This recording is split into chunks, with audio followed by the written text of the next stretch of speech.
अमरावती जिले की अचलपुर तहसील की नगरपालिका अचलपुर के दोनों शहर अचलपुर परतवाड़ा में स्थानीय प्रशासन के लाख प्रयासों के बावजूद राज्य की ठाकरे सरकार द्वारा आदेशित किए कड़क निर्बंधों को लेकर जारी नियमों का उल्लंघन किए जाने का चित्र नजर आ रहा है, जिसको लेकर अचलपुर के उपविभागीय अधिकारी संदीप अपार ने ऑन द वे मोर्चा संभाल रखा है। बेवजह किसी भी तरह की कार्यवाही करने को प्रशासन को मजबूर न होना पड़े, इस बात के मद्देनजर उपविभागीय अधिकारी संदीप अपार द्वारा शहर भर में आह्वान करते नजर आ रहे हैं। वही संक्रमण संबंधी किसी भी तरह की लापरवाही नहीं बरतने की अपील उन्होंने जारी एक वीडियो क्लिप के माध्यम से उन्होंने की है। हाल ही में शासन द्वारा लागू किए गए निर्बंधों के मुताबिक केवल जीवनावश्यक वस्तुओं की दुकानों को 11 बजे तक खोलने की इजाजत है। बावजूद इसके एक तो कुछ जगह जीवन आवश्यक दुकानों के अलावा अन्य दुकानें भी लोग चोरी छुपके खोल रहे हैं।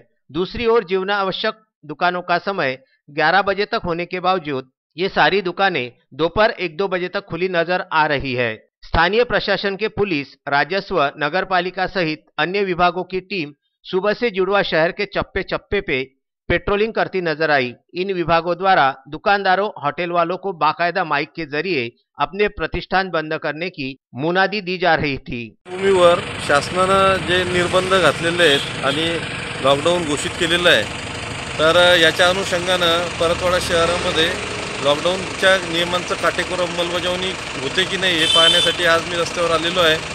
त्याचबरोबर मी सर्व नागरिकांना विनंती करतो की आमच्या असं लक्षात आलेलं आहे की क्रिटिकल झाल्यानंतरच पेशंट दवाखान्यामध्ये भरती होत आहेत, त्याच्यामुळे ऑक्सिजनची जी मागणी आहे ती खूप वाढलेली आहे, 5 ते 6 पट वाढलेली आहे। तरी माझी आपल्या सर्वांना विनंती आहे की आपल्याला थोडे जरी लक्षणं दिसत असतील तरी आपण तात्काळ कोरोनाची टेस्ट करून घ्या।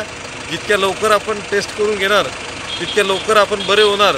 त्याचबरोबर जे व्यक्ती पॉझिटिव्ह आलेले आहेत त्यांच्या संपर्कातील लोकांनी सुद्धा आपल्या कोरोना टेस्ट करून घ्याव्यात आणि आपल्या स्वतःची काळजी, आपल्या कुटुंबाची काळजी राखावी। धन्यवाद। एसएन न्यूज नेटवर्क परतवाड़ा एवं विदर्भ न्यूज अमरावती के लिए जय कुमार घिया के साथ पंकज साबू की ये रिपोर्ट।